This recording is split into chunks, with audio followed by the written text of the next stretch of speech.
ঢাকার নীরব রাতের ভেতরেই যেন শুরু হয়েছে এক অদৃশ্য রাজনৈতিক লড়াই। আর সেই লড়াইয়ের কেন্দ্রে উঠে এসেছে লালমনিরহাট বিমান ঘাঁটি পুনরায় সক্রিয়করণ প্রস্তাব। বহুদিন ধরে অচল পড়ে থাকা এই ঘাঁটিকে ঘিরে হঠাৎ করেই তৈরি হয়েছে তীব্র কৌতূহল। কারণ এটি শুধু একটি অবকাঠামো প্রকল্প নয়, বরং বাংলাদেশের ভবিষ্যৎ কূটনৈতিক ও নিরাপত্তা অবস্থানের প্রতীক হয়ে উঠছে।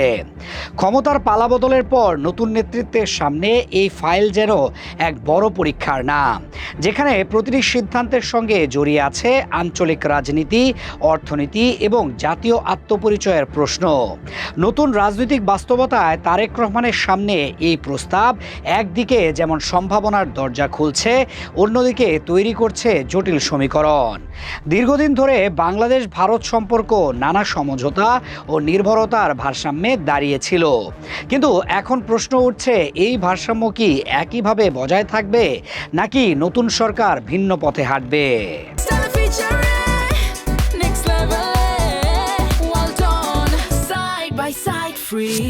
কেননা লালমনিরহাট ঘাঁটি সক্রিয় করা হলে সেটি শুধু সামরিক অবকাঠামো নয়, বরং একটি শক্ত রাজনৈতিক বার্তা হিসেবেও দেখা হবে, যা প্রতিবেশী দেশের দৃষ্টিভঙ্গিকে সরাসরি প্রভাবিত করতে পারে।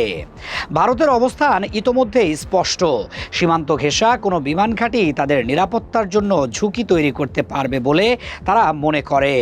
অতীতে বিভিন্ন ইস্যুতে তারা কৌশলগত চাপ প্রয়োগ করেছে, আর এই প্রকল্পও সেই চাপের নতুন ক্ষেত্র হয়ে উঠতে পারে। জ্বালানি, বাণিজ্য, ট্রানজিট সুবিধা কিংবা সীমান্ত ব্যবস্থাপনা, সব ক্ষেত্রে এর প্রতিক্রিয়া পড়ার সম্ভাবনা উড়িয়ে দেওয়া যাচ্ছে না।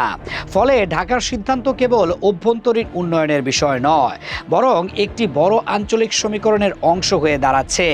তবে এই প্রকল্পের ভেতরে রয়েছে আরও বড় সম্ভাবনার গল্প। লালমনিরহাট যদি পুনরায় চালু হয়, তাহলে নেপাল ও ভুটানের সঙ্গে আঞ্চলিক সংযোগ বাড়ানো, উত্তর পূর্ব ভারতের বিকল্প বাণিজ্য পথ তৈরি করা কিংবা বৃহত্তর আকাশ পথ ব্যবস্থায় নতুন মাত্রা যোগ করা, সবকিছু মিলিয়ে এটি একটি ভূরাজনৈতিক হাবে রূপ নিতে পারে। ফলে এটি শুধু প্রতিরক্ষা নয়, বরং উন্নয়ন ও আঞ্চলিক সহযোগিতারও একটি কৌশলগত প্ল্যাটফর্ম।